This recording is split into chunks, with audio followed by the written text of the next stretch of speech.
Oh, hey y'all, what's going on? So today we're going to talk about the level of care that we have with self, right?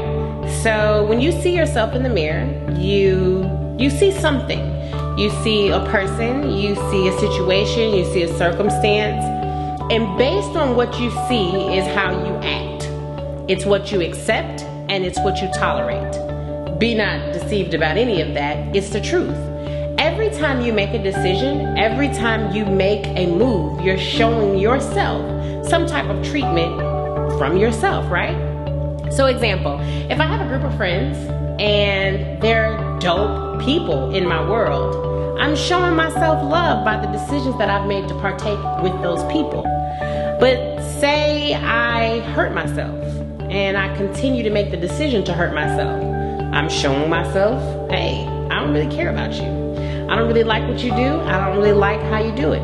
That's how we start to classify what's toxic and what's not toxic. But what about showing yourself revenge? I know that sounds really, really weird, right? Because we always say, you're showing yourself love. I love me. So because I love me, I'm going to make sure everybody else around me loves me. But when we start making bad decisions, then what are we showing ourselves there? That I hate me? Or that I'm angry with myself? Or sometimes we're actually showing ourselves, I'm gonna get back at myself. And that's like a really weird, distorted type of thinking, but it's actually something that happens more commonly than you think. For example, say you're in a really bad relationship a long time ago. And since then you've chosen not to be in any more relationships because you probably don't trust yourself.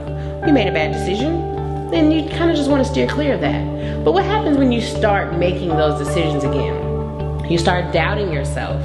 You start not trusting your ability to make those effective decisions, and you kind of just go with the flow. Well, you're showing yourself that I can get back. I can kind of one up my last bad decision, but you realize that you're steady making bad decisions. What does that mean? That's the type of stuff that I'm talking about when I ask you, what are you showing yourself every day? When you take that job offer, when you get into relationships with your friends, when you take that ideal client that you think is going to be amazing, what exactly are you showing yourself? When you are in competition with yourself, sometimes that can be healthy, but sometimes that can actually be devastating. Because the desire to outdo yourself in every single area can sometimes be toxic. It can sometimes lead to the thought of, it's never good enough.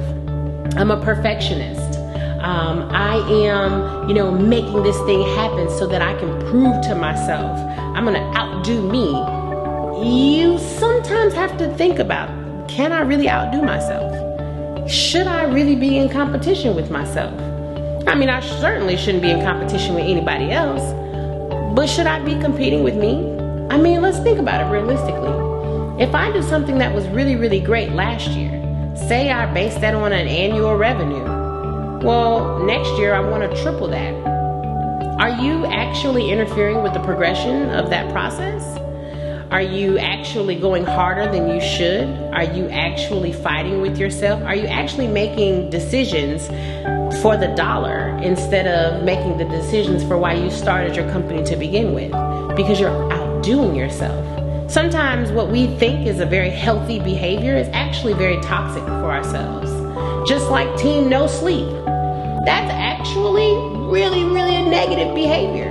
It's toxic because your body requires sleep. Your body requires rest. Your mind doesn't work when it's spread 100 different ways. Your energy, your time, the level of chemicals that are in your brain that actually make you amazing, when you don't get sleep, they're deprived. That's just the reality of it. So team no sleep is team not effective to think about it. And team outdo is actually one-upping yourself. And sometimes that's not healthy either. So I really caution you to think about that. I really caution you to wonder, are the behaviors that I'm setting forth actually good for me? Am I actually doing what's in my best interest? What am I showing myself? Because at the root of every single decision, you're showing yourself how you feel about yourself. It's like people. People may not tell you how they feel, but they will absolutely show you how they feel. And that's something you need to think about. So, go do some self-analysis work. Go figure out what you got going on. And get back with me. I mean, it's simple. Get back with me. Until then, like, share, comment. Tell me your thoughts about it. Are you really one-upping yourself? Or are you showing yourself good, bad, ugly, and different? Let me know. Just saying. I'll talk to you guys soon.